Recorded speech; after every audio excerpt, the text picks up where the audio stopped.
There was more than ample warning. Lot knew. The Bible says he was a righteous man. He was a judge. He sat in the gates of Sodom.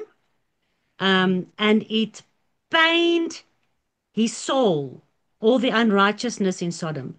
So for a long time, he also, he might have had it in his brain, I need to leave this place. But he never left. It was never his time. It had to come to the point where he left, and the back hairs of his neck was singed by the fire. There's a verse that says, you built with straw and wood, and on the day of fire your works will be burnt up, but you yourself will be saved by the hairs of your neck. As if a branch plucked out of fire.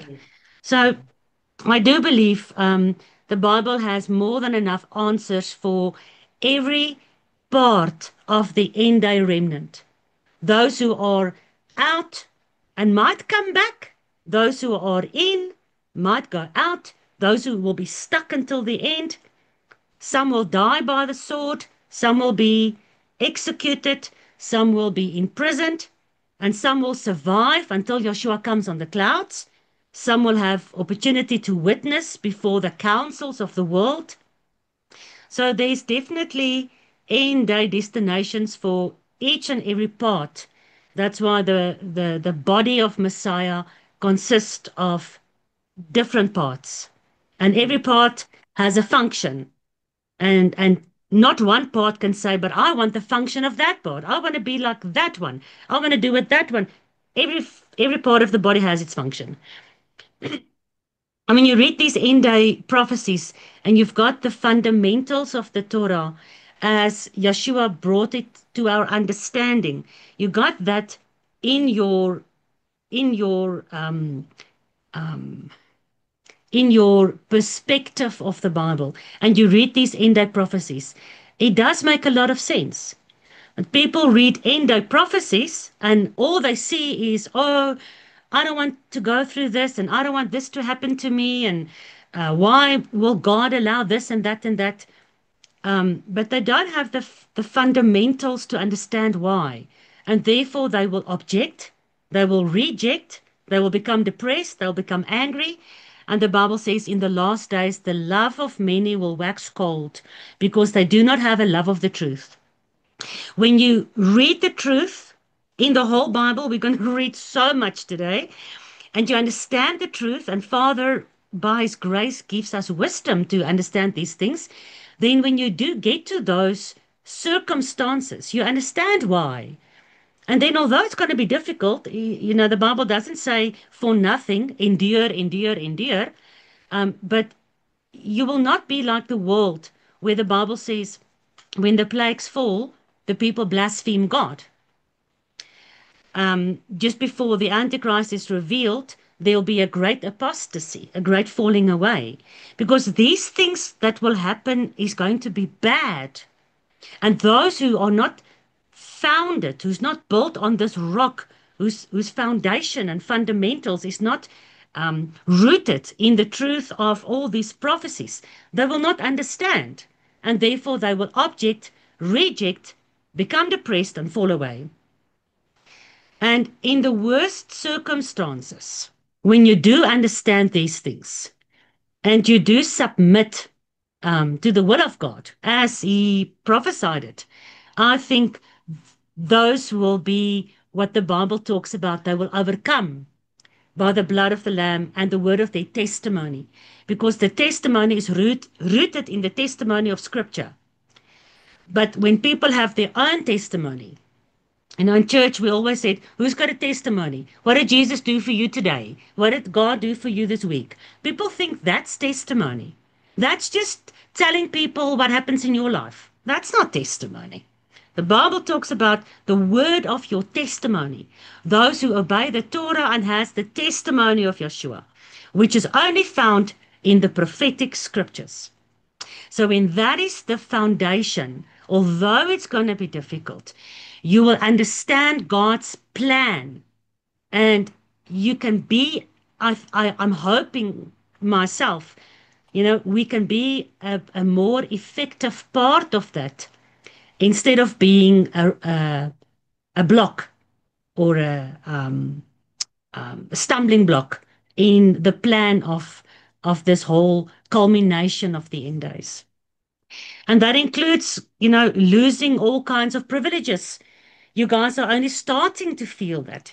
You're losing the so-called privilege or the comfort of having water and light and electricity and freedom to go where you want to go, fly where you want to fly, drive where you want to drive. When the control is established in the way that they are planning it, they showed us with COVID what these plans are. They're showing it to you in Hollywood. They're showing it to you on social media all the time. You're reading all their agendas. You can see the control they're planning. Once that is done, but you understand it has been prophesied by scripture it's going to happen. So you are not surprised. And people want to, complain about these things. You want to complain about the New World Order's control on you. But it's been prophesied. So if it doesn't happen in your life, it's going to happen in your children's life anyway. So, you know, let it happen and get it over with. You know, so the times can play out and we can get to the point where the good things that is prophesied can start happening. Yeah. So I don't think we should kick against this downward spiral of, where the world is going.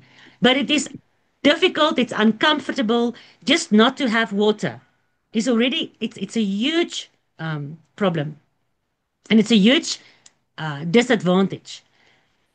But if we go back just 100 years, and I'm talking about us white people, because the black people don't have running water. They all don't have necessarily running water in their shacks. They have to go somewhere, get a bucket of water, bring it home, heat it up on a fire, wash themselves. Can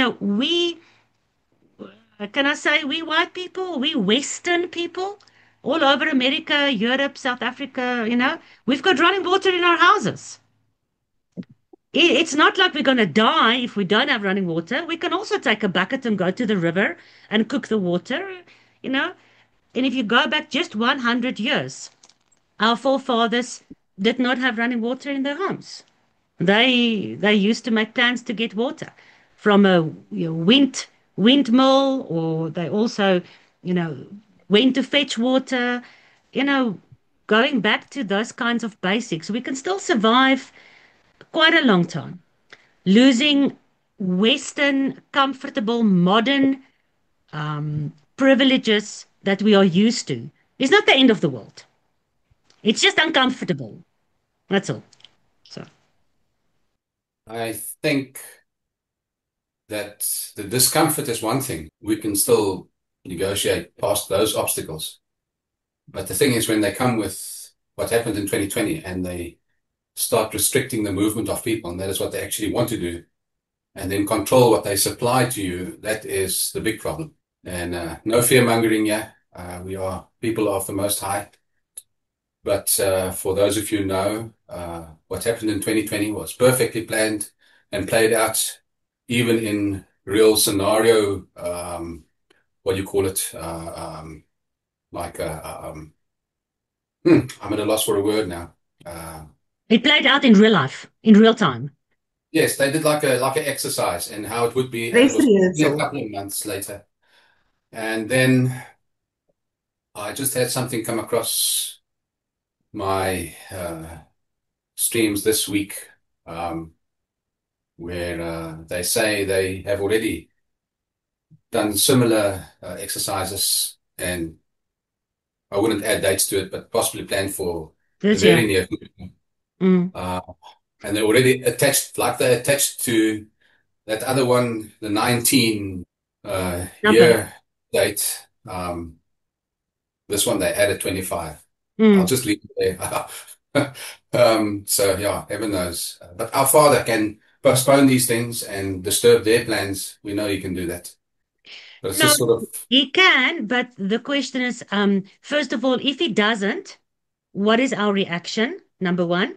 Number yeah. two, if he postpones it or pauses it or halts it, how is what has to happen? How is it going to fit into the 6 day? one day is like 1,000 years, then it's not going to work out. There's a time where these things has to happen so that the fullness of time that is prophesied can be fulfilled. Neither father or the enemy is going to play outside of the prophesied timeline. So the prophesied timeline is going to play out in the way that it plays out. And if we look at, and I'm the last one. I hate all these dates giving and time giving, but the enemy makes it easy for us. You know, they attach the number 19 or 25 to their patterns and their things. And, we are not stupid. Once your eyes are opened, you cannot unsee all the, um, no, I'm for a loss of words. All the evidence they give us all over the place. Once you see that, you can't unsee it. So it's like Yeshua said, when you look at the tree and it starts blossoming, then you know that the times are near. Do we want him to pause the blossoming of the tree? Do we want him to let it happen in the next generation? That's our fleshly nature. We want him to postpone it a little bit, but then we are not in the will of this whole scenario that he has planned out since the beginning. So it's better to see the signs of these things and say, yes, the Bible is on time. And is it a privilege or is it a disadvantage to be alive in these times? We'll have to see. We'll have to see how each person feels about that. So yesterday we had to go to Pretoria. So we went on the highway and we saw them busy training again for the lockdown, You see, the police and everything, yes. I'm surprised it took so long. There was lots of them and they were training Yeah, again for them. yeah. I'm surprised it took so long. It's coming. I expected it sooner. Yeah, I've also expected it sooner. Yeah. You're looking But well. yes, you know what? I quickly want to say I am healed of a Father that healed me because there wasn't anything else. He healed me. He is taking us into the wilderness. Yeah. Wilderness today. We're gonna look at this today. Yes. A baby cannot be born if it doesn't go through the birthing channel, which is difficult. Yes, So we that's can true. stay in the womb and you're eventually gonna Yes. die. You have to go through that narrow pressing Mitzrayim, Egypt, and when you Mhm. go through that and you in the wilderness, you just want to go home. You don't want to be here, but you can't get there without being here and going through this. So we have to almost, and it sounds horrible. We've also gone through so many things. You guys will fall off your chairs if you hear our life story at the moment. But it's nothing compared to it's the beginning of birth pangs. So It's the beginning. yeah, And it strengthens us eventually to get he's giving stronger. us small challenges. If the big Yes. challenges came without us practicing or training in the small challenges, Mm. how? Exactly. So yeah, Yes. lovely. Thank you. It's good to see you. So the whole earth, nature, and the animals are groaning in desperation for the sons of God to be revealed so that these whole scenario can play out and everything can come to an end. And, God can be in charge and bring nature back to what he meant it to be as he created it in the beginning. So the animals will groan. They will also, Yeah. the nature will groan. The elements of the earth will groan. Humans are going to groan, but it's all part of this birthing process. So the old can be left behind and the new can begin. God is not going to just abracadabra quickly. Now everything is fine. Through the birthing process, all the mucus and the liquid in the lungs must be pressed out. All that mucus and that liquid in the lungs that we inherited from fallen Adam, that the earth has inherited from the curse of the thorns and the thistles, and sickness and death, all that has to be pressed out because those who come through on the other side cannot have any of that left. So the earth will be pressed to get all that out so that when earth is established under his kingdom, it's the way that he wants it. And if you think of it, Bada, if you think of it, unfortunately, in lots of animals, human hands are now in in control of many animals, domestic and wild animals. And the sad thing is, there's a lot of inbreeding and everything, and God is going to purify that, whether we Mm, like it or not. mm. No, but it has to be purified. If you look at the original dog, wolf that God made when He made them. They were perfect. They were strong. There was nothing wrong with them. The more you breed in, today we've got hundreds and thousands of different breeds of dogs, and look at the problems. We've got beautiful bull mastiffs, but it's an inbreed. So after about 8 or 9 years, all the bull mastiffs we've had over the last 20 years, they start having hip problems. You know, the more I want to say purebred a dog is these days, the more health problems it has because it has Yeah. deviated from the original perfect DNA. We all have our doubts and our fears, and what do we do with them? Do we do we breed on them? Do we meditate on them? Or do we repent of them and try to get a better understanding so that our fears can be transformed into faith? So let's see. Let's see. Today we are going into the wilderness. Guys, are we ready to start? Our Father, our Redeemer, our King, we thank you for this beautiful day. We thank you, Father, for this opportunity as a group to share our love for you and your love for us. Thank you, Father, for giving us this opportunity to do our best today. It's a day that you gave us. It's a day that you set apart for us to be set apart of this world, not to even think of the world, but to be in your presence, to feel your energy surrounding us so that we can all together bend our knees before you and say thank you, Father, for being alive, for having the breath to serve you in everything that we do. We pray that you lead us in this session, that we can all grow. Today is a day that we need to grow spiritually. We will not survive without that. So we will do our utmost best, Father, all of us, to be in the same energy level so that we can receive your spirit entering us, so that we can be set apart to you alone. And we thank you for this opportunity. Amen. Amen. This morning also in my prayer, I repented of the sinful nature that I constantly have to fight against. And the biggest problems, as you break down all the problems we have, everything that we moan about, if you break it down and you really look deep, deep, what is at the bottom of all these feelings we sometimes have? And Father has shown me, I don't know in your life, but in my life, it was self-pity. So even at the bottom of self-pity, you've got pride.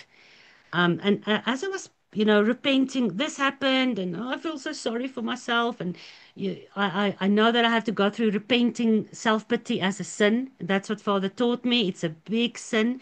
It brings a big stumbling block in your lives. But as I was praying this, I just stopped and I said, Father, you know what? Now that I think about it, I've never seen you display any self-pity. Net self-bejammering. Ooh, arme ek. I never see Father display that. I see Father display anger. I see him display regret. I see him display sadness. So a lot of the things I'm feeling, I can see Father displays, but I never see self-pity. And I said to him, you even made it easier for us to try to identify with this great big God who's far away somewhere in the clouds by manifesting in the flesh. But now that I think about it, looking at Yeshua all throughout the Gospels, I never see self-pity in Yeshua. I see fear as a fleshly manifestation. He was forced to experience our fear, our difficulties, and identify, like Paul said, we don't have a high priest that doesn't identify with us. I see him going through a lot of the emotions we're going through, not reacting in the same way, but I never see self-pity. Self-pity is the one emotion I never see in our Father or in his fleshly manifestation as Yeshua. And I just said to him, what an amazing God you are. Gert, you prayed, so that we can become, more like him and receive more of his spirit. And I think the biggest stumbling block in my life to grow more into his image is self-pity. It is a big, big problem. When you don't have water, turn over on the tap, or you can't drive more than 15 minutes in the smart city in the future, or you can't have this, or you've got a problem at work or with your family, the first thing we revert to is self-pity. The first thing that Israel reverts to as they came into the wilderness was self-pity. You can call it, yes, they were greedy and they were hungry and they were unhappy and unsatisfied. But at the bottom of that is self-pity. I feel so, ek kry myself so jammer. Uh, I feel so sorry for myself because I'm hungry. So that self-sorry, that emotion, um, I know for me is going to be my biggest enemy to fight in this wilderness journey. So, as we look at today's Torah portion, just having a quick glance at the 4 portions of today's Torah portion, the common thread. It's so easy to quickly see the common thread. Numbers 1. What is Numbers 1 all about? Oh, we are in the wilderness. Hosea 2. What is Hosea 2 about? Oh, the 10 northern tribes called the house of Israel, called the whoring wife, finds herself in the wilderness. Matthew 4, our bridegroom finds himself in the wilderness. Romans 9, Paul says in the New Testament, and the Gentile world thinks Romans is for the New Testament church. But Paul says, no, I'm preaching to the people that Hosea was preaching to the whoring bride finding herself in the wilderness. All right, so that's the common thread. Numbers 1, Hosea 2, Matthew 4, Romans 9. So let us look at our Torah portions together. If you could, I'd love for you to make notes. To find this golden thread that goes through our 4 portions today. So just looking at Numbers 1 verse 1. What does anybody know what is the Hebrew word for numbers? Why is this book called Numbers?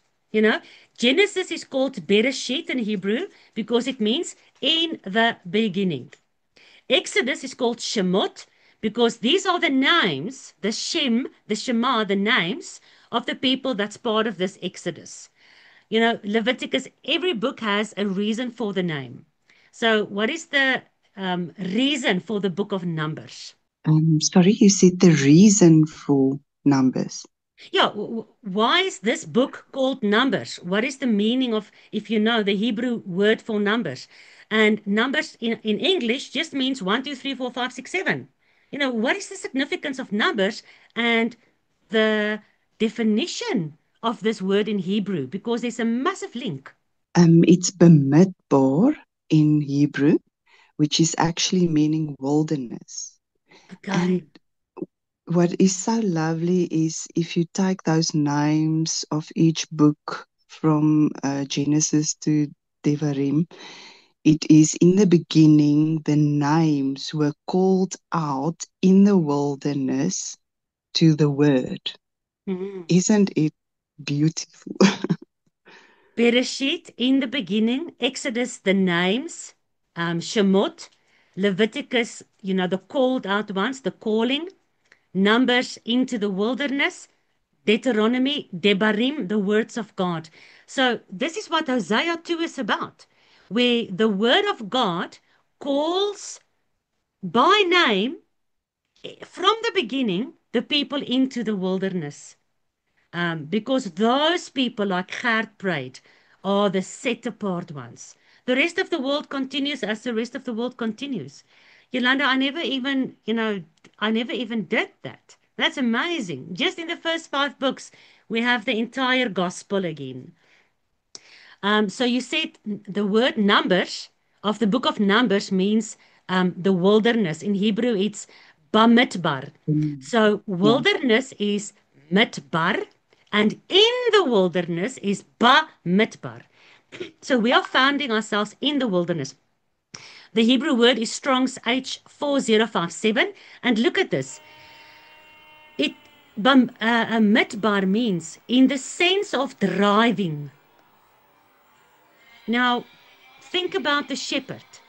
The shepherd is driving his called out ones into the wilderness. Hosea says he's calling us into the wilderness, right? So he's inviting us to come into the wilderness. What is it that is driving us into the wilderness? There's our Father. He's calling us into the wilderness. There's God. He said to Moses, go fetch my people, bring them into the wilderness, bring them back to this mountain. All right? But what is driving us? What is at our back? What is driving us into the wilderness? I'm talking past, present, and future. Yolanda? The enemy. Good. Egypt was driving Israel into the wilderness. You've got God in the front calling us, pulling us, and at the back you've got the enemy pushing us and driving us. So are we seeing it in our lives today? Are we definitely seeing it in the prophetic future? Absolutely. The enemy is pushing us, those who doesn't want to be part of this Whore of Babylon system. You are pushed out, whether you like it or not.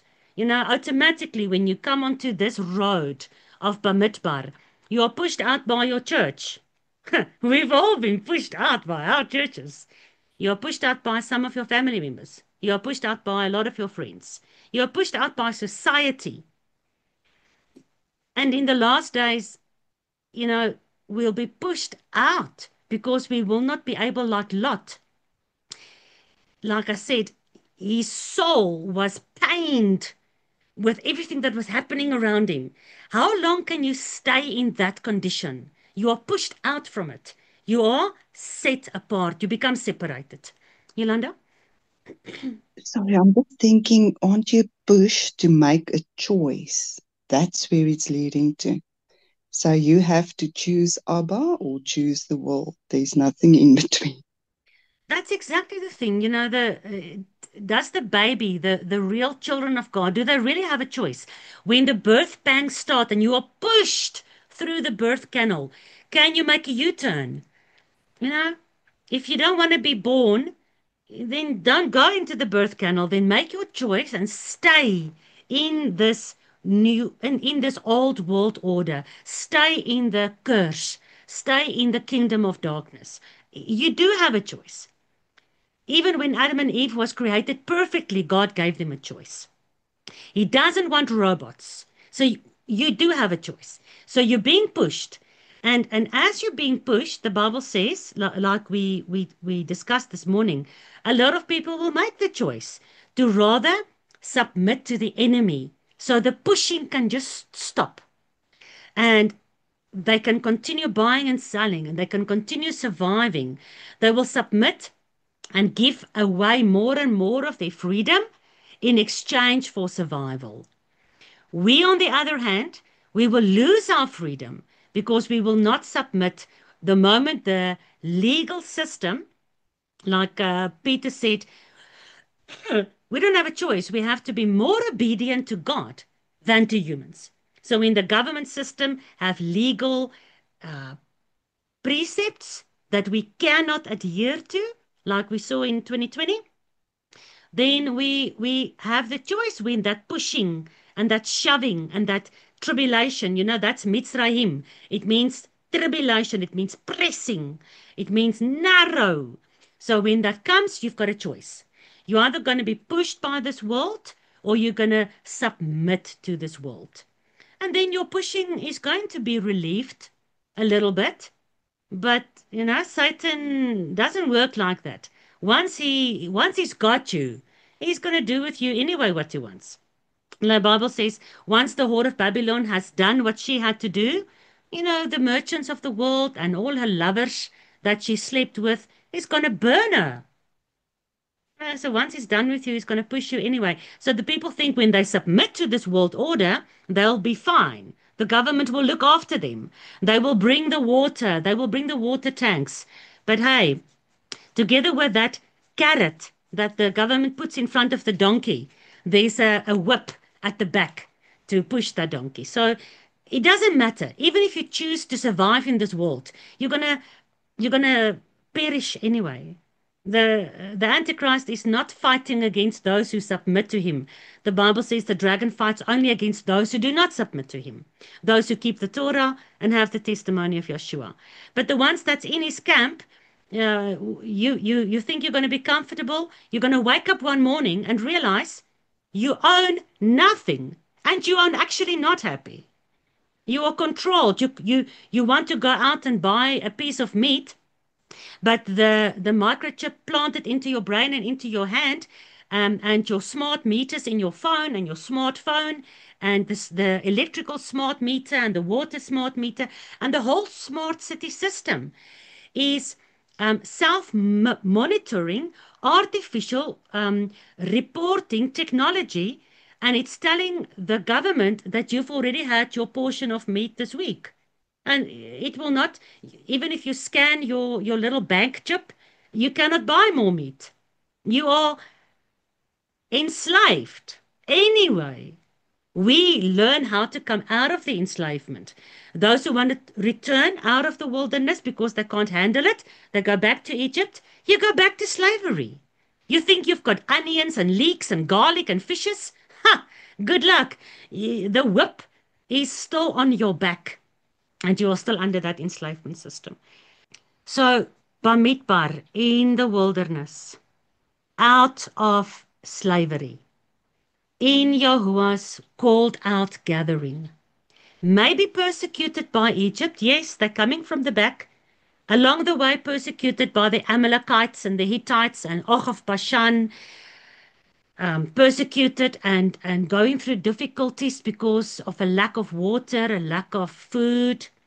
The sun is burning, the sand is hot, your children are crying, the sheep are bleating and blaring. There's lots of issues in this wilderness. But there's also the manna. There's also the cloud above us. There's also the promise of the promised land very soon. And along the way, there's this beautiful Ketubah wedding with this God that has the best plan that he had since the beginning. And he wants to let that plan be fulfilled. And you have the opportunity to be part of that. Although along the way, it's not the easiest way. We could have had it easy, guys. It's not Yahuwah's fault. People are going to blame God, especially those who think that, he's just a God of grace and mercy, which he is, but that's not all he is. And they're going to blame God. None of this is his fault. He made everything easy for us in the beginning. We chose to go against his word. So, Bamidbar in the Hebrew meaning is in the sense of driving into the wilderness. But it says, I don't know if you can see on the screen here, it says it's got the understanding of a pasture. What is a pasture? It's when the shepherd drives the sheep into the wilderness. And the sheep wants to complain, this road is too difficult for us. But the shepherd knows where the pasture is. He knows where the green grass is. Psalm 23, the Lord is my shepherd. He takes me to green pastures. But it might just be, on the other side of the wilderness. So go back to where you came from if you want, or follow the shepherd, be driven through the wilderness, learn from him, and reach the pastures. It says, in the sense of an open field where cattle are driven. By implication, a desert. All right. So when you understand that and you look at the book of Numbers, you understand this is the place where God's people are. God's people are not in the palaces. They are not in Babylon. They are not in Egypt. They are not in the promised land yet.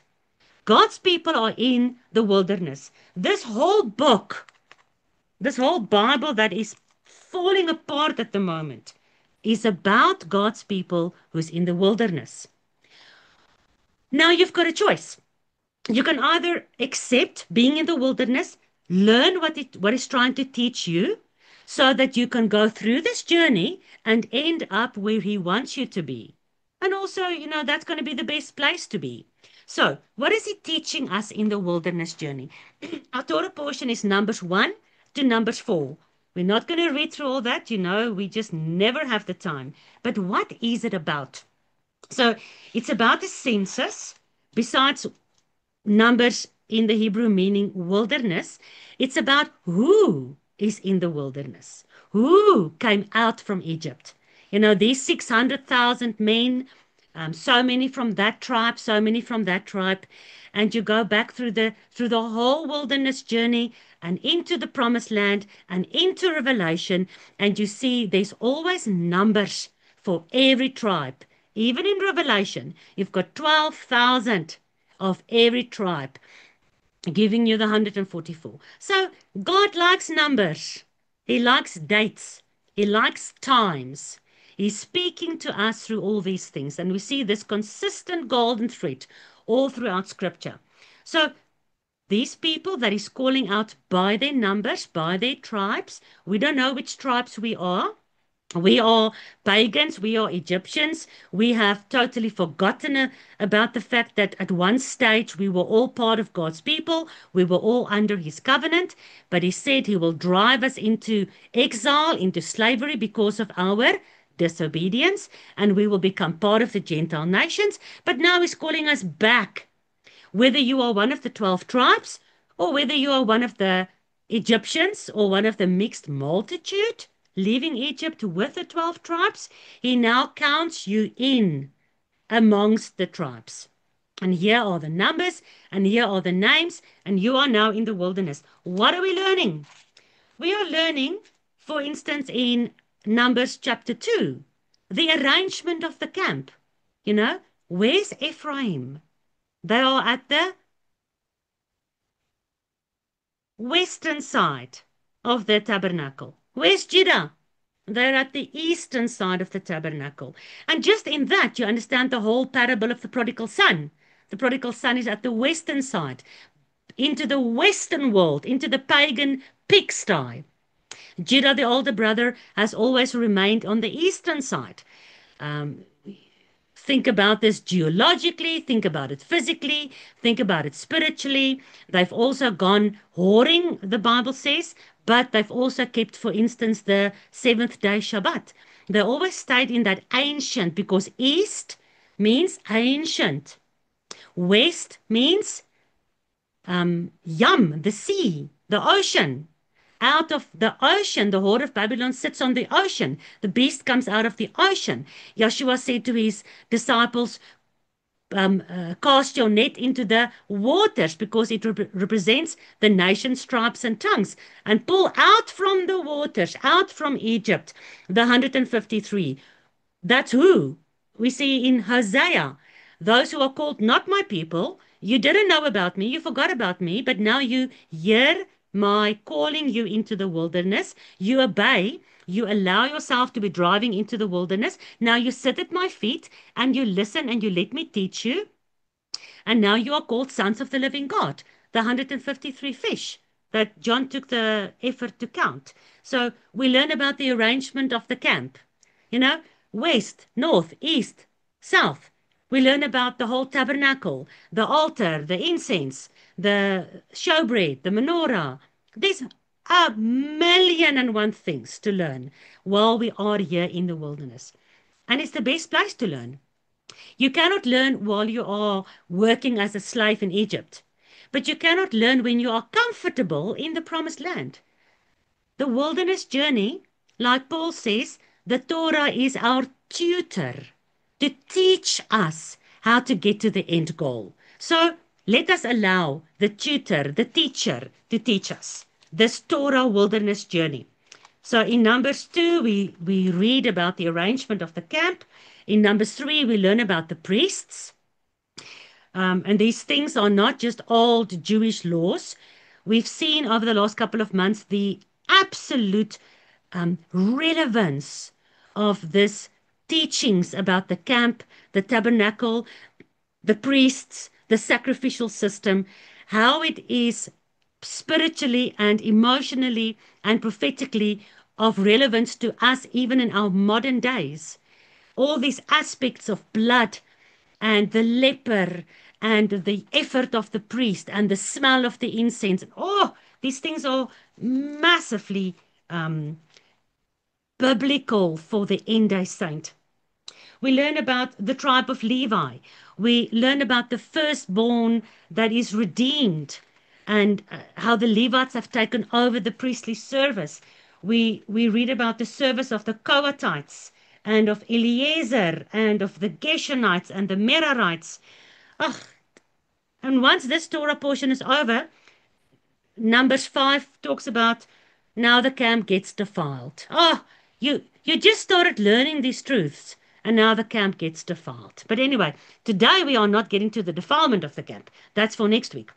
So the Torah portion, what are we learning in the wilderness? In Bamidbar, how God's kingdom is set up. Who functions in God's kingdom? How do they function in God's kingdom? If you don't like it, go back to Egypt. If you want to be part of this kingdom, you have to learn these principles. You cannot say it's not for you. This is for the people of God, what they need to learn in the wilderness. All right, now we jump to the next Torah portion. All right, this is just the foundation of this wilderness journey. Next Torah portion, Isaiah 2. Oh, and I wish I can have like 6 hours. Isn't Hosea the most beautiful love story? Who of you have read, what is that woman's name, that writes these Christian books? Francine Rivers. Francine Rivers. Who of you have read Redeeming Love? Or have seen the movie Redeeming Love? I did. Of Francine Rivers. It's beautiful. Um, I wish she can become a messianic. She's got such an understanding to take this biblical story and put it into um, a real story, a movie you can watch, a book you can read. Peter, how much did you cry when you read that book, Redeeming Love? How much did you I cry? want to cry now.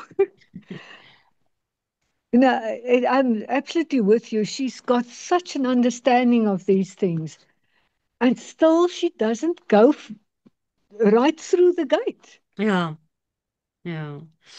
So that book is all about this love story between the prophet Hosea and this woman that he loves with his whole heart, but she becomes a whore. And in the book, Francine Rivers did it this way. There was a nice, attractive young man, a farmer. His name was Hosea. Anyway, and God sent him to the town to marry a prostitute. Just like in the book of Hosea. What is this book about? It's about this husband whose wife is a whore and she hurts him, but he loves her and he has to redeem her. No wonder Yeshua is called the Redeemer. Now, I'm not going to go through this whole thing because there's just too much. I just want you to understand. The book of Hosea, it says specifically that Hosea is a prophet to the house of Israel. And you guys know already, we're not going to break this down. You've got the 12 tribes that split in two. The house of Judah is Judah and Benjamin that lives in the southern regions in Jerusalem. They went to Babylon, they came back, and they were there at the time of Messiah. And when Messiah came, he said, I came only for the lost sheep of the house of Israel. Why? Because at the time of Messiah, when Babylon came back, when the Jews came back from Babylon, by that time the 10 tribes has been taken into exile by the king of Assyria and scattered into every tribe, nation, and tongue. Basically scattered into Babylon, scattered into Egypt. And the husband had to divorce the wife.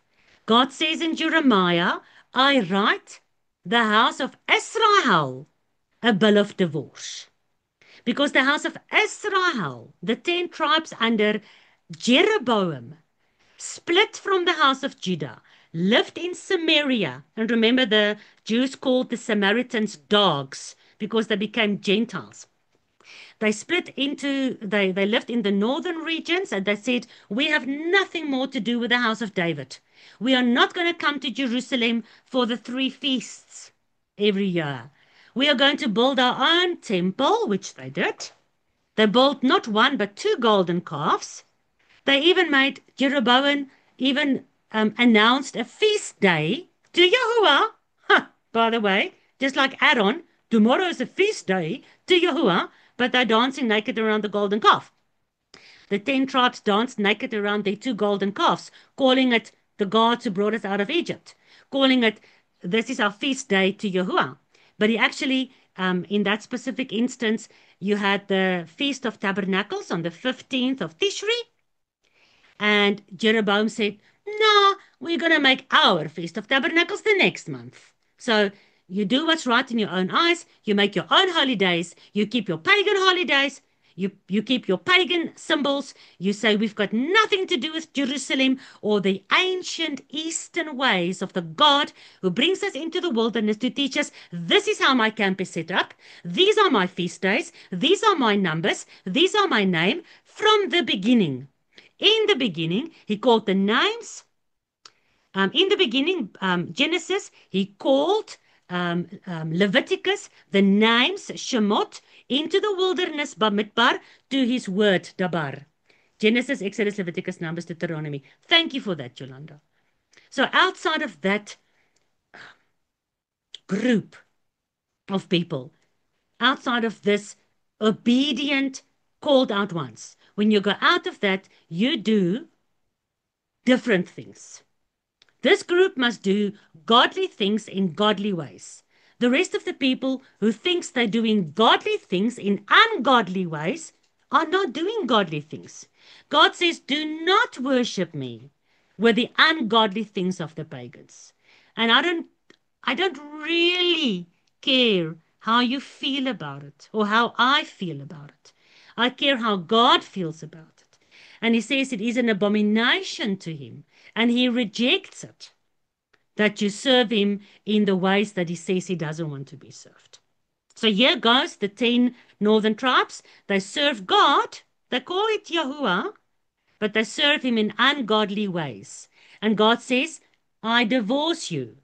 When he makes the renewed covenant, he says, in those days, I'll make a renewed covenant with the house of Judah and with the house of Israel. It will not be in the same way that I made the covenant with their forefathers at Mount Sinai in the wilderness, because I was a husband to them, but they rejected me. But this will be the renewed covenant that I make with who? He says specifically, the house of Israel. So now it's this house of Israel who is scattered into the Gentile world, who becomes the whore. She's no longer the wife. She's divorced because she went whoring, and her husband divorced her. But he wants her back. So now he's calling her back into the wilderness. He's taking her death penalty on himself. He says, I came only for her. I'm drinking the Numbers 5 bitter cup for the whoring wife. I sent Hosea to go preach to the whoring wife, the 10 northern tribes, the Gentile world, who is now no longer my people. I call her so that when she hears me and she shema and she obeys, under the blood with which I paid her price, redeeming love, I pay her price with 30 pieces of silver that is blood-stained. And I bring her back to the wilderness. Now that she's back, she must be washed clean because she's dirty of her whoring. So I wash her clean. Paul says we were with our forefathers, and I mean, Paul wasn't there when Israel came out of Egypt, but Paul says we, when he speaks to the Gentile people that he preaches to in the New Testament, he says we were with Israel when we were washed in the baptism of the Red Sea, when we were baptized under the cloud. So this bride is washed. She comes to Mount Sinai. She's washed for 3 days. She washes herself before she comes to the ketubah marriage chuppah, where the marriage covenant is done. And that's the same thing. This whole wilderness journey is about being prepared, the bride getting prepared for her husband. The New Jerusalem comes out of heaven as a bride adorned and prepared for her husband. So the marriage supper can happen. But unfortunately, the whore cannot come to the wedding feast. The whore must be transferred back into the virgin. So Hosea goes out and he marries the whore, and she stabs him in the back. She hurts him. God's heart is broken. Yeshua's heart is broken as the water and the blood flows out from the side where Eve, Chava, was taken. His bride was taken from his side. She stabs him in his side. Blood and water comes out. His heart is broken, but he's drinking the bitter cup in the place to carry the death penalty. So his wife, those who listen, can have the opportunity to come into the wilderness. So the whole book of Hosea is not for the Jews, and it's actually not for the Gentiles. The book of Hosea is for those out of every tribe, nation, and tongue who comes to this voice that's calling, and they are called the house of Israel.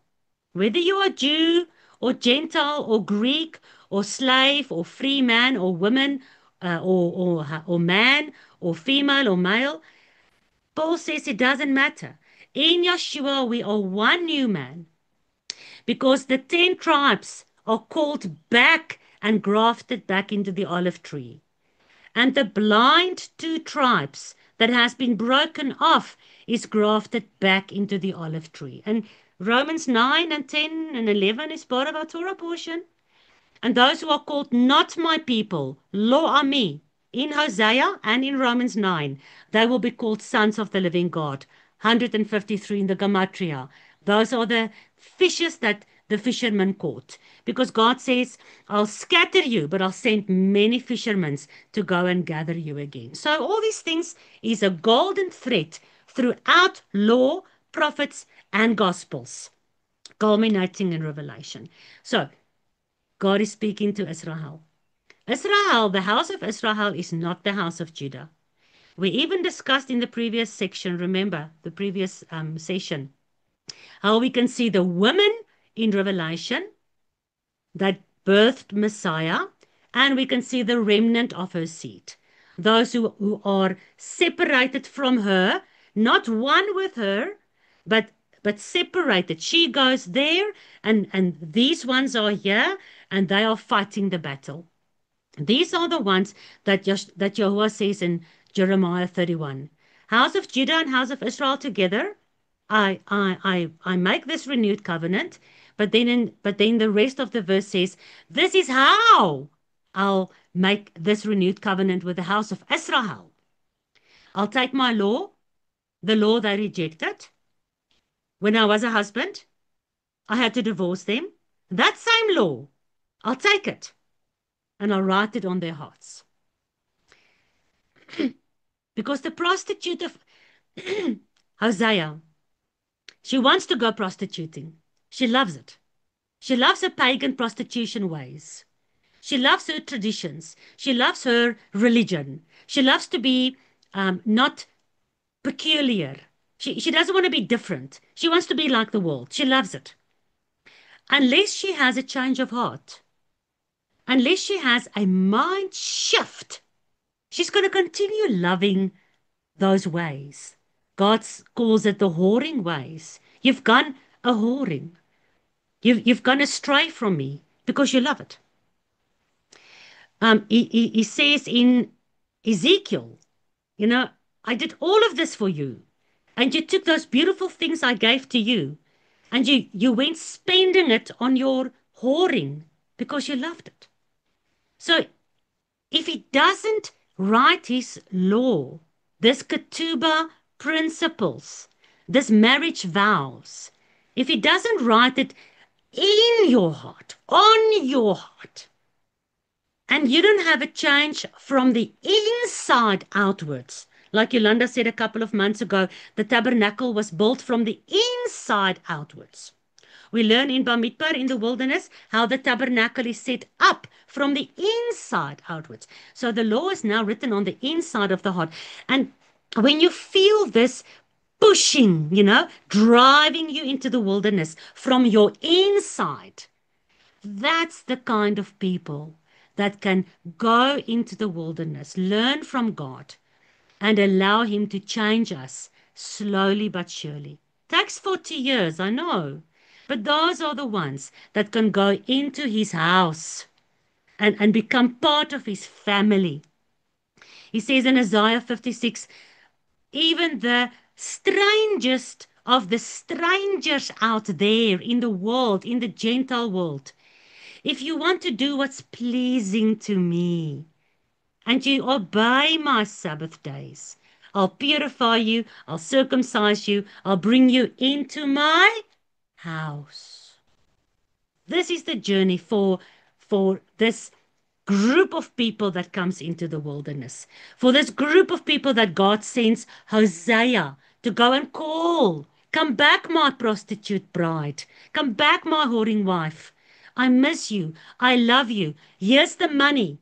I've paid for you. Because at the end of the day, he had to buy her back. She went prostituting. She became a slave. He paid the price to get her back. There's nothing we can do. We are saved by grace through faith, not by works, so that there's no boasting. But now the bride is back, saved by grace. Your beautiful redeeming love. You take me back into your house after what I've done to you? Oh, I love you so much. Now I'm going to keep your ways. I'm going to be a faithful wife in the way that's pleasing to you, my husband. So it's to this people that God says he will call after all her whoring. He's going to call her back into the wilderness. Look, I'm not lying. Look at your screen. Hosea 2 verse 14. Therefore, behold, I will allure her. I'll bring her into the wilderness, and I will speak comfortably to her. What is allure? How do you allure somebody? What is that word? You tempt them to come closer, Ooh, to follow you. closer. I don't have big eyelashes, but I'm batting my eyes to you. Come here, come closer.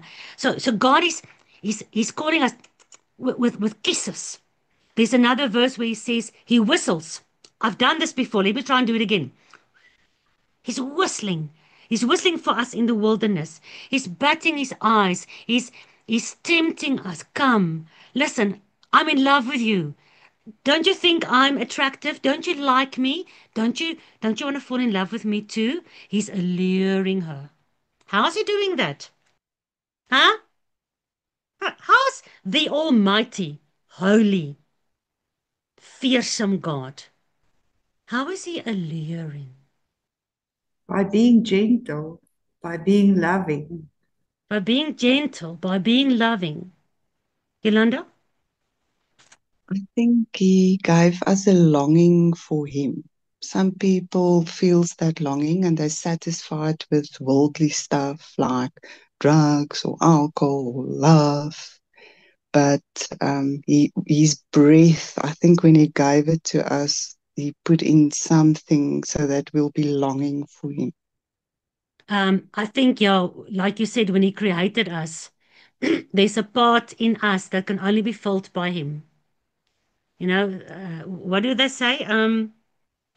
When you get married, oh, what is that thing? It's actually so funny. I can't remember. Um, when you get married, your wife completes you. You know, you are incomplete until you're married, and your soulmate comes and she completes you, and then you are done. So there's something in us that always feels incomplete, and you can try and fill it with whatever you want, but it's only when you become one with your Creator, when that light that he created us with, that was taken away and we became naked, when that light is given to us again, and we will feel that longing, all of us that are here today, not like the world. You can testify. You've got sometimes this aching, this sorrow, the sadness, where you miss God. Yes, people say, no, he's with me all the time. I don't miss him. No, of course he's with us in the spirit, but I miss him. He's so grand. He's so beautiful. He's so amazing. I've heard him so much. I wish I can sometimes just, um, you know, give him a hug and say, I'm so sorry for everything I've done to you. I love you so much. I've got this incompleteness, until he says through Paul, this corruption that is incomplete will be changed by the twinkling of an eye into incorruption and completeness. Yolanda? Now that you're saying, there is something they say that a man only finds his purpose in life once he marries and becomes a husband. And when he becomes a father, it's like then he knows his purpose. It's almost like Abba. He's waiting for us to fulfill, to be his bride or his child, and that will make it all complete. Yeah. He also wants to be complete. And this is where we need to understand good and evil. In the eyes of God, what is good is that which completes the purpose. Tov, which is the Hebrew word for good, means to complete the purpose it was made for. Evil is Ra, and Ra means to destroy the purpose it was made for. So when you want to know what is good and what is evil, God is not interested in what you think is good and evil. He's interested in that which will complete his purpose, and that which will destroy his purpose, he's not interested in. That's why he will destroy everything that's evil.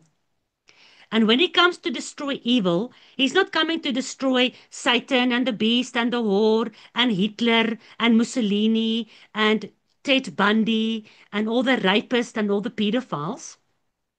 He's coming to destroy everything that is not completing the purpose that he made it for. That will include everything that has been contaminated genetically, spiritually, emotionally, traditionally, religiously. All of those aspects is evil because it's defying his original purpose that he made it for. He wants to have a completeness as he had it in paradise. He had a perfect garden. He had a perfect world. The Bible says even Lucifer, before he fell, walked in the Garden of Eden. So the angels was walking there. Yeshua is there. The Father is there. Adam and Chava was there. They were clothed in light. Father was there with his creation in perfect harmony. They kept Shabbat together. The animals was there. Thelma the dogs was there. And the dogs didn't even bite each other. The lion and the lamb, the wolf and the child, the dinosaurs, the beautiful behemoths, and everything was in perfect harmony. That is what our Father wants. That's what our King wants. That's what our God wants. So He's going to restore everything as it was then. He's going to restore it again in the end. So the Bible begins with the Garden of Eden and the tree of life, and the Bible ends with the Garden of Eden inside the promised land and the tree of life inside the New Jerusalem. Because that's what He wants. That's our Father's goal. And that's His agenda, that's His mission, and He brings us into the wilderness to show us His mission. And you either accept it and you become good, not in your eyes, in His eyes, by fulfilling His purpose. Or you say, no, that purpose is for the Jews. That purpose is for ancient Israel. That purpose is not for the Gentiles. Then you're not part of that purpose. Then how can you complete this plan that God had in the beginning that He wants to complete in the end? And that's why God made it easy for us to understand. He said that the 10 northern tribes are called the house of Israel. Joshua said He came only for the house of Israel. And He gives us the book of Hosea to show us that the house of Israel was divorced, scattered, became a whore, but there's a way for her to come back. What is that way? It's the way of the wilderness. Isaiah 2 verse 14, I'll allure her with the batting of my eyes. Please, I'm begging you. I'm begging you. Page after page after page of this book, I'm whispering to you. I'm speaking comfortably to you. I'm giving you all my promises. I'm giving you all the ways in which you can come back. I'm talking to you. And I'm pulling you. You're being pushed and driven by the enemy. But don't go anywhere else when you're pushed by the enemy. Come to me. All of those who are weary and tired, come to me. I'll give you rest. Pull in my yoke. I'm low. I'm humble. I'll teach you the ways. Come to me. I'm drinking the bitter cup in your place. I'm paying the price in your place. My blood is being spilled instead of your blood being spilled with the rest of the evil world out there. Come into the wilderness, my bride. And the nation of Israel, which were the 12 tribes, was the wife. She became the wife. God said, although I was her husband. So the wife was the complete, let's call it Jacob. When we speak about Jacob or Israel, it's all 12 tribes. Do not forget, the Bible says that includes all the strangers, all the Gentiles and all the Egyptians that also came into covenant. So it's not a Jewish thing. It is a human thing. You are called Israel when you are in covenant with God. The Egyptians were called Israel. Caleb, who was from what nation was him? Hezatite. His father was a Hezatite or something. He wasn't called a Hezatite. His summer became the leader of the tribe of Judah. Ruth wasn't called a Moabite anymore. She was called the mother of the tribe of Judah, the grandmother of David. Rachel wasn't called a Canaanite. She was called the great-great-great-grandmother of David and Yeshua. So, like God says in Isaiah 56, all the strangers who keeps my Sabbath days, I bring into my house. And I give them names better than Judah and Israel. I even give them names better than that because you are part of my covenant now. So now He's teaching us these ways. But He's the husband. So according to His very own Torah, He cannot marry this prostitute, right? God cannot break His own Torah, right? So how can He marry this whore?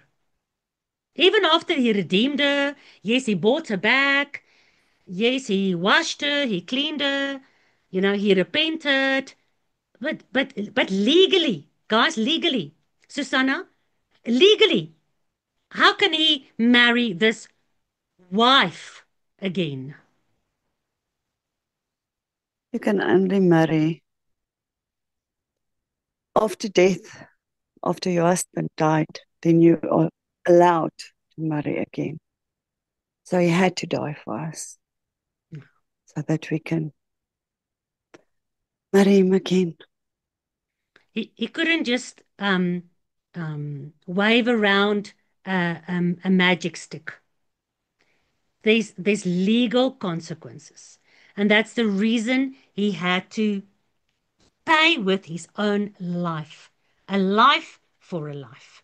And isn't it interesting that now in the rest of our Torah portion, everything we've discussed now about this redeeming way of the wilderness, we see that this husband at Mount Sinai manifested in the flesh on earth and had to die. But is he in any different place than we are? Where are we? We are in the wilderness. So where do we find our... He's no longer called the husband now, ne? Now he's called the what? He's called the bridegroom. We, as the Gentile world, who shamas and turns back to God and is called House of Israel, we are no longer called wife. What are we called? What is the whole New Testament about? The wife or the bride? The bride.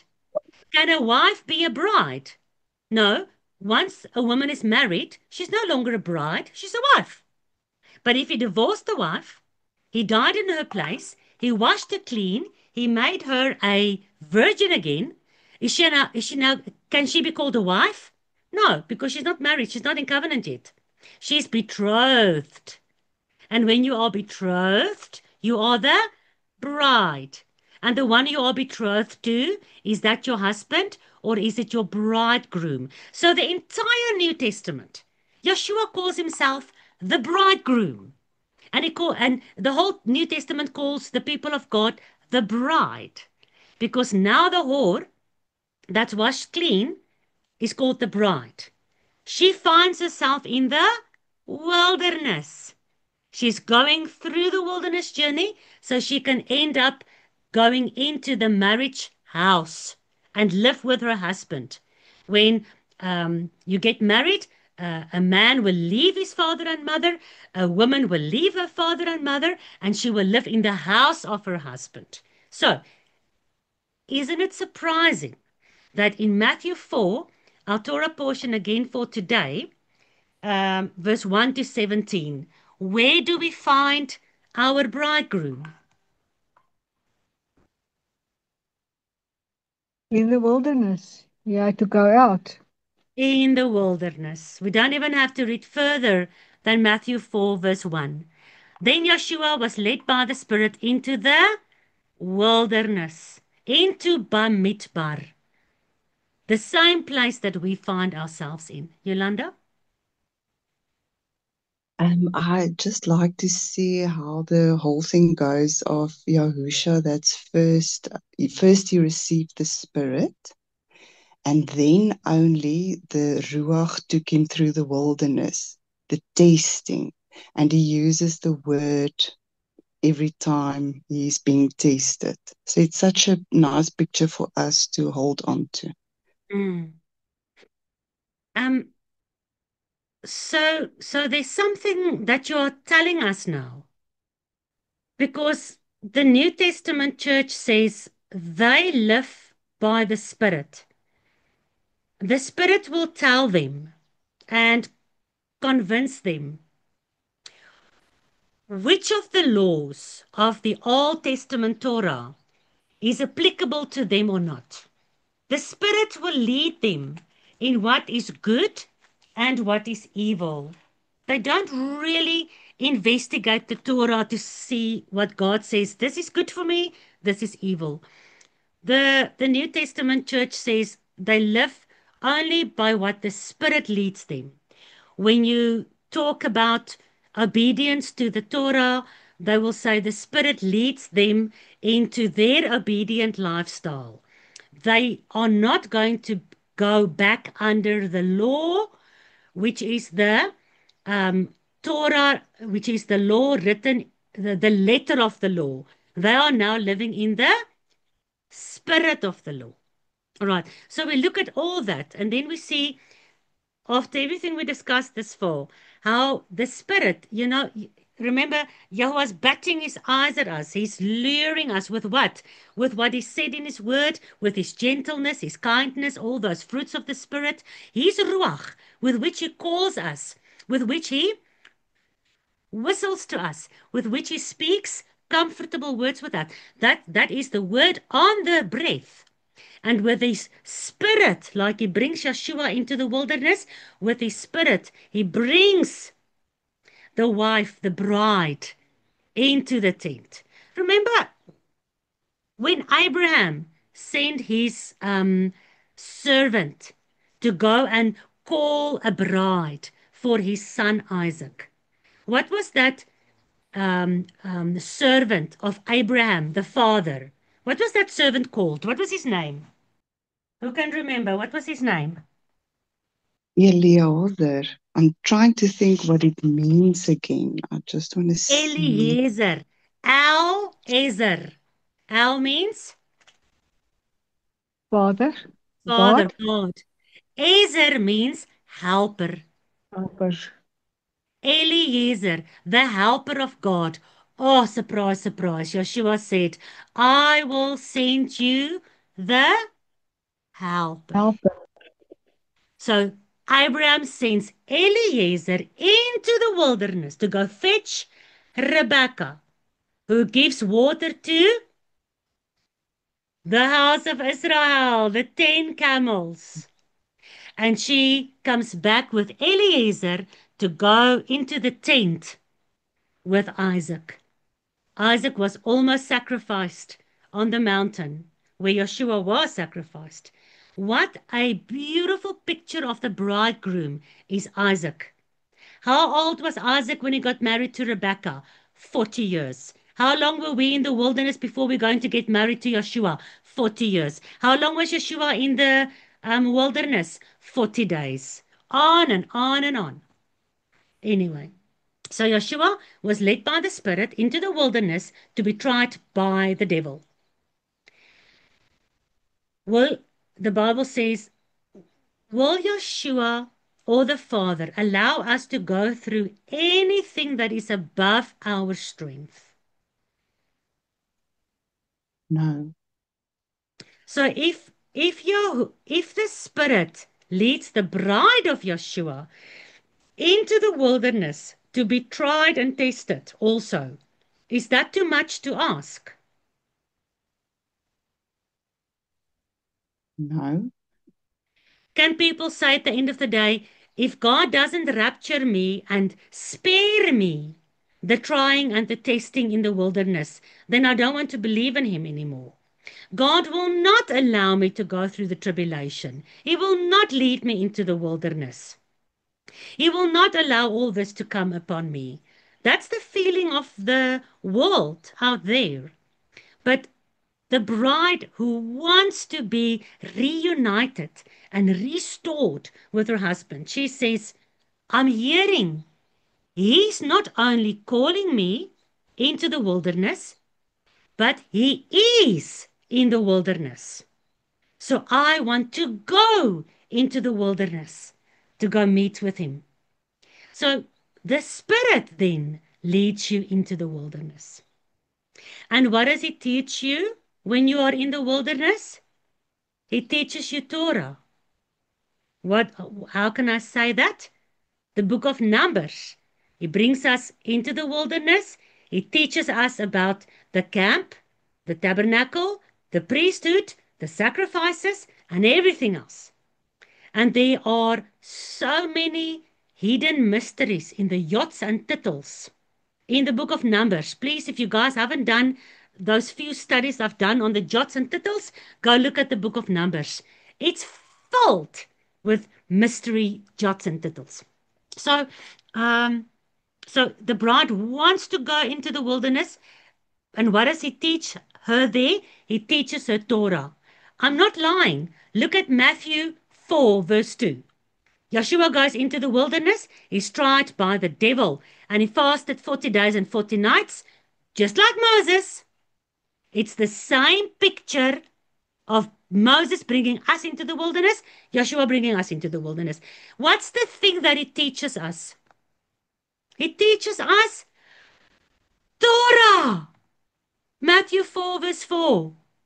It has been written. We can talk for hours exactly what he's teaching us line by line. But for the real bride who's willing to come into the wilderness, he's going to teach her Torah. All right. That's why he wants us to serve him in spirit and in truth, because the Ruach is leading us, he's the helper, but we need the truth, the Torah, the truth. Without the belt of the truth, the part of the world that doesn't want to follow the wilderness journey, the Bible talks about being negatively surprised when they knock and he says, "Go away from me, I never knew you." And this belt of the truth that you do not have around your waist, you actually are caught with your pants on your knees.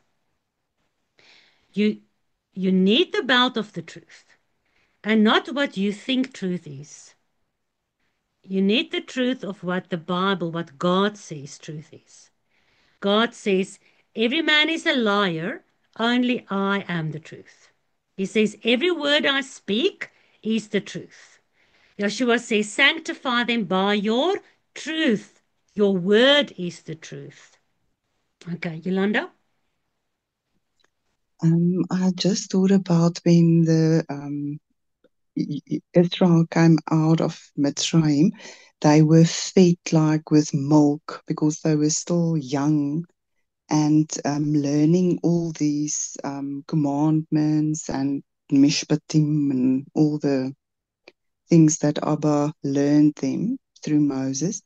And now when they're in the wilderness, they get this steak and they have to chew on that and they are tested, and it's seeing what they've learned out of it and how they've grown.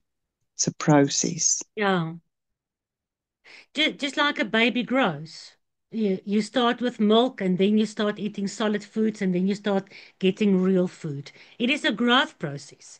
Nobody that leaves Egypt can just, people say this whole thing about being covenant obedient is just too difficult. It's too much. We cannot do it. Well, if you give a steak to a baby, the baby is also going to say, no, it's too much. But if the baby grows, he's going to get to the point where he wants the steak. He's going to ask for the steak. So that's why he's willing to take us through that process, giving us the milk, giving us the honey, giving us the bread, giving us the steak, in stages. That's why it's taking 40 years. That's why it is a growing process. He doesn't expect us to be perfect immediately. It's absolutely impossible, because there's so much that we have to die off, leave behind, repent, stop doing, realize our minds have been so corrupted. The mind of this world kingdom is corrupted. And it takes time. You don't see somebody, oh, I'm in love. No, you see somebody, you feel attracted to the person. You see God, you feel attracted to him. Now you get to know him. And the more you get to know him, the more your love grows for him. And that's why, with everything we said, with the end day prophecies in mind, we see what he's telling us. There's going to come times that we are hungry. There's going to come times when we have no water and we are thirsty. And he says, man shall not live by bread in the end day tribulation period. In the wilderness temptation period, in the persecution by the enemy period, you're not going to live by bread. If you're going to be looking for the bread, you're going to turn back to Egypt. You're going to take the mark of the beast so that you can buy bread. If you're not going to have the bread of life, which is what? Yeshua says, it is the Torah. It is every word that comes from the mouth of Yahuwah, as per Deuteronomy 8 verse 3. That is the bread of life. The bread of life. And he says, I am the bread of life. So that means Yeshua is the Torah that became flesh. Yeshua is made up of every word that came out of the mouth of God.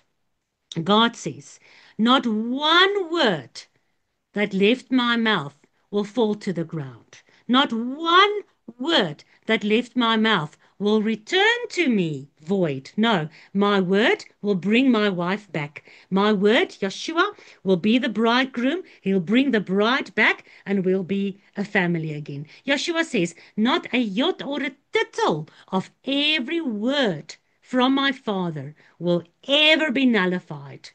And he actually gives a stern warning. He says, don't say it. He says in Matthew 5:17, don't say that I came to nullify my Father's words. Not even a jot or a tittle. So those who say that Yeshua nullified even one word of the Torah, Yeshua says, don't say that. How dare you say that? Stop saying that, because that's a lie. I did not come to do that. If you say I came to do that, you are lying.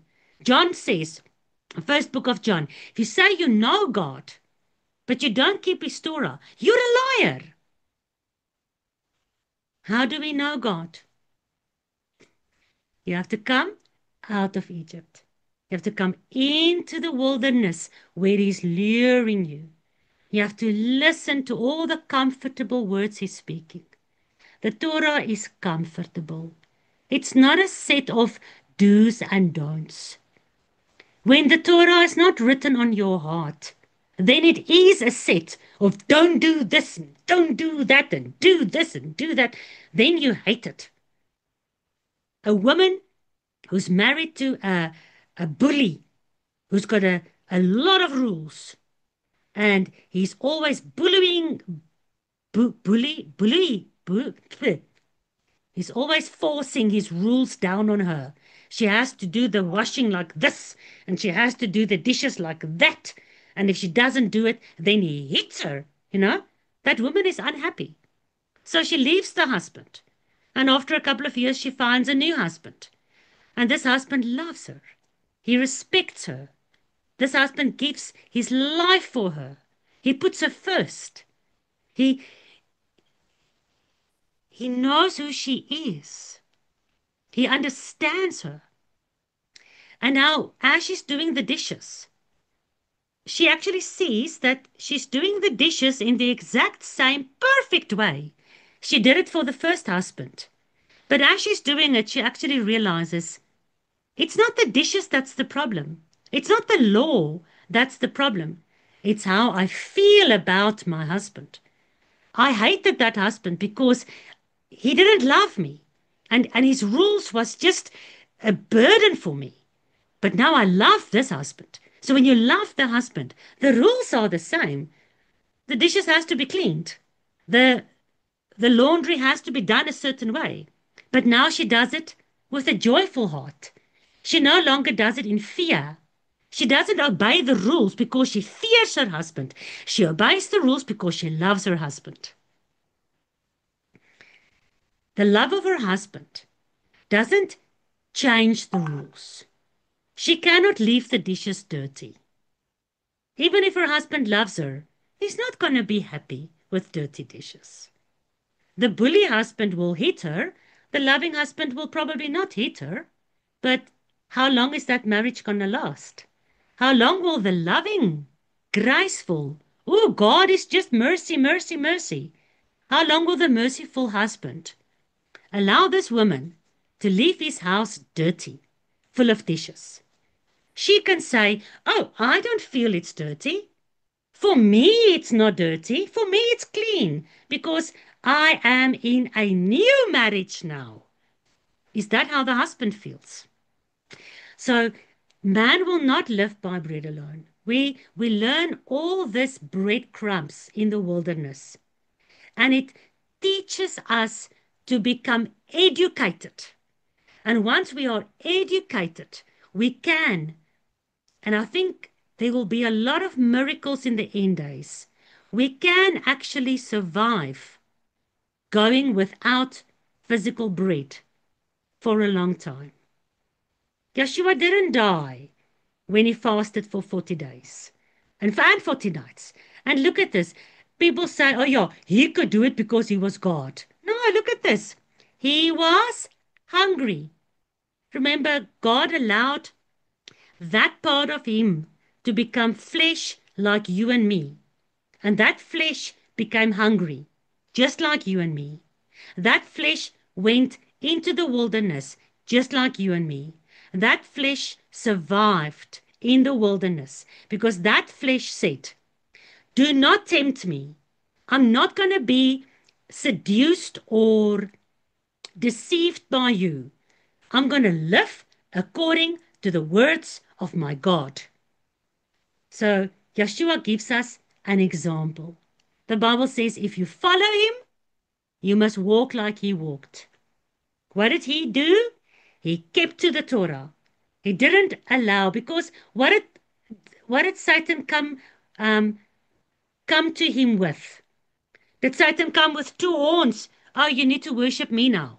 No, Satan came with, if you are the Son of God, command that these stones become bread. Where's that from? It's from the Bible. You can cherry pick from the Bible and you can make a religion out of it if you want to. Satan does it. But Yeshua says, yes, I know the Bible says bread, stones will be made bread. But I know the Bible also says, I will not live from bread alone if I disobey God. Even if I take a Torah commandment and it's twisted in such a way that I actually disobey God, I'm not going to do that. Then I'd rather stay hungry. So Paul says, follow me as I followed Messiah. This is the example we have. The bridegroom goes before us. He goes before us in the book of Numbers into the wilderness. He goes before us in the book of Hosea because he calls us to him in the wilderness. He goes before us in Matthew to show us the example of how and what we must do. And we're not going to get to Romans 9 today, but I'm just going to read you this one verse. Out of everything I wanted to read of Romans 9, let me just quickly find the specific verse I want to read with you that I want to end with. Because in Romans 9, the book of Romans is not written to Jews. It's not written to Israel. It's written to the Gentiles, in which the 10 tribes are scattered. They become Gentile. And Paul is calling into the Gentile world. He's calling the words of Hosea. He's calling the words, Romans 9, the words of the husband in the wilderness. He's calling the whoring wife back. He's calling the bride that's washed back. And he repeats the words of Hosea. And he says, verse 25, as he says also in the book of Hosea, I shall call them my people. I'll call them.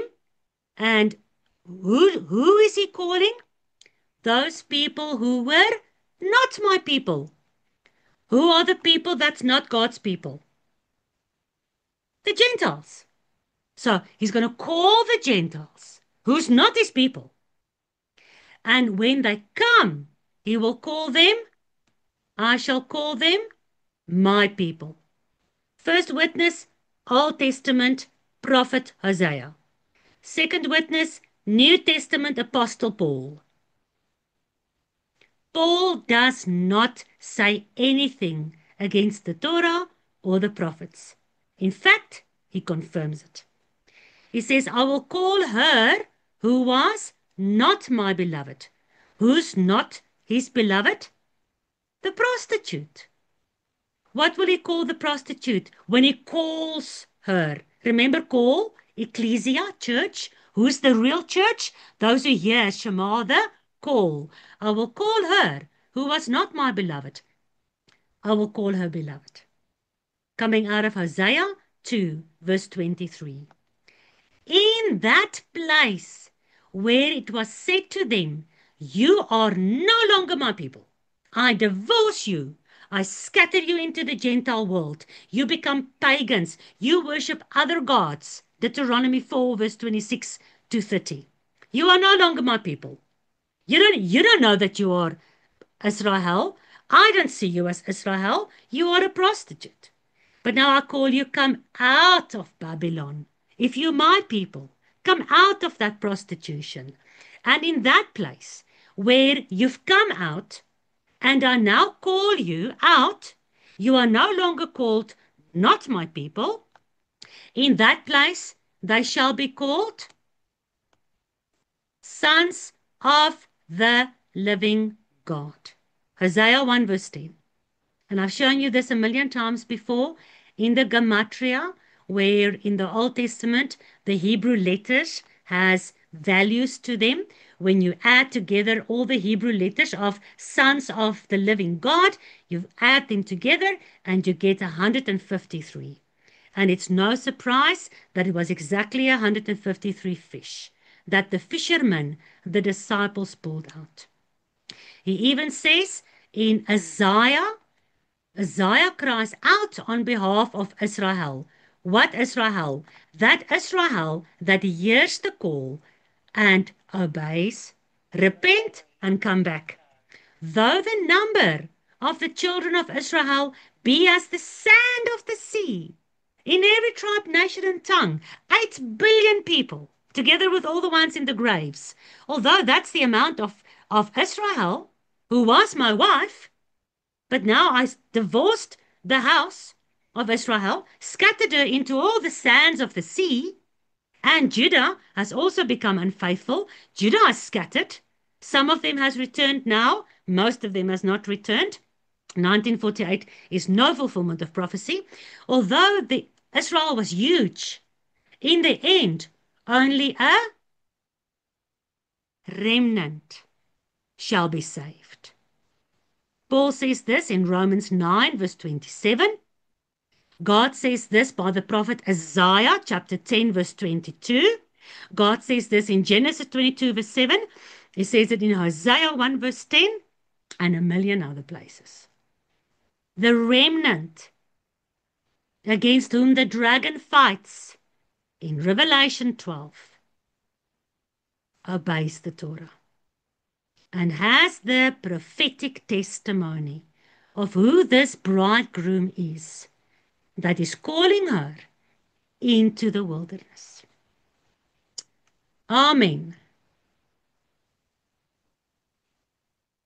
Hallelujah. We serve a mighty El. Amen. I am done with the wilderness journey today, guys. Mara, I've got a question. This is very big that you've been giving us this morning, but I've got one question. When all the Levites were called out to redeem the firstborns, and there were a few left, but now when they had Aaron and his sons had to cover all the precious things, but the Kehathites had to carry it. And they were not allowed to see anything of those so that they didn't die. There is something about that that's very important. And if you look at Hosea 2, verse 7 and 8, actually, she has not noticed or understood or realized that it was I, the Lord, that gave her the grain and the new wine and the fresh oil. It is showing us that some are not allowed to get to the precious things if they are not ready and has gone through all the training that the high priest said, that the good things that we get without realizing it's from God is taking our eyes away from Him. You are answering your own question. Okay, so that was what I was thinking. Okay, thank you. No, it definitely looks like that. Yeshua said like 100 times, I speak in parables because it's for those who's got eyes to see. And people didn't see. It's for people who's got ears to hear. And people didn't hear. Who was the ones who heard? Who was the ones who realized what he was talking about? The ones who knew the testimony of the Messiah. They knew what the Messiah was prophesied in the Old Testament. They knew those things. So when Simeon and what was the lady's name, the prophetess in the temple, they knew the prophecies of the Messiah. So when they saw him, they knew it was him. But many people saw him and they didn't know it was him because their eyes have never been opened because they never looked. Yahuwah says, if you look for me, if you search for me with all your heart, you will find me. If you don't search for me with all your heart, your eyes will be opened by the serpent, where you will see only what you want to see. You will hear only what you want to hear. But if you allow me to actually almost like you said, take our fleshly eyes away and give us the eyes of the prophets, give us the eyes of the Spirit, open our eyes to the truth, then he can reveal more to us. That's why Paul says in 2 Corinthians 3, most people don't see because there's a veil in front of them. When they read the Torah, there's a veil in front of them. Paul, the one that the New Testament church is using and abusing to preach the non-Torah doctrine, Paul is the one that says, only when you repent and the veil is taken away, can you read the Torah and see what it really says? When the veil is lifted, that veil that covered the precious things, Tannie Pietro, was a blue veil. Blue represents the tzitzit, the Torah. So when that veil is lifted, when you repent, when you return to God, He lifts the veil. Now when you look into the Torah, you see all these revelations. So I suppose there's another 2.5 hour teaching just in that piece that you now talked about. I mean, we must go into the meaning of the names of the people that you speak about. What does it mean in Gematria? What does it mean in the Hebrew? What is their history? What did they do? What is their future? What did they become? So there's massive teaching just in that one part. That's why we need 1,000 years to go up to Mount Zion for him to teach us his ways. There's 1,000,000 teachings in every verse. So, dankie Tannie Pietro. Okay, thank you. I just want to add something. When you were talking about how he lured us into the wilderness and how he wanted us back, and I heard from a guy, it's not my own words, he said the father wrote a drama and he's got all these players in the drama, and then he fell in love with them and he wrote himself into the drama so that he can be with them. And it takes me back to another guy, Rabbi Friedman. I said, I've listened to one of his teachings, and he said that he can exist, the Father can exist on his own, but he gave up his existence to live with us, to come and live in us. Sure. And that is beautiful, that is really, that is what happened, and it's so beautiful. Very, very beautiful. What an amazing God He is. He doesn't need us. Why does he bother with us? It makes no sense. Why does he bother with us? Oh, wonderful Father that lives in heaven, thank you for this beautiful Shabbat. Thank you that we can come as believers in front of your feet and that you teach us through your word. Thank you that you are with us in our wilderness, in each and everyone's lives and in the world outside. Thank you that we can go to your word for answers and let your light shine through us in this dark world. And Abba, go with everyone this week coming up. Help us to be refined with your fire. And thank you that you hold our hands through everything we're going through. And we love you with all of our heart, all of our soul, and all of our being. Hallelujah. Hallelujah. Thank you. Imuna. Thank you, guys. Shabbat Shalom. All the best of blessings with you for the week that lies ahead. Shabbat Shalom, everybody. Yes, bye-bye. Bye. Mara, Shabbat Shalom. Shabbat Shalom. Awesome Baie message. dankie, Mada. Dit was ryk. Shabbat Shalom. Bye, Dirk. Bye, Renette. Baie dankie. Bye, Dankie. Drie. Bye, Dina. Bye. Bye, Sonja. Shabbat Shalom. Shabbat Shalom. Shalom.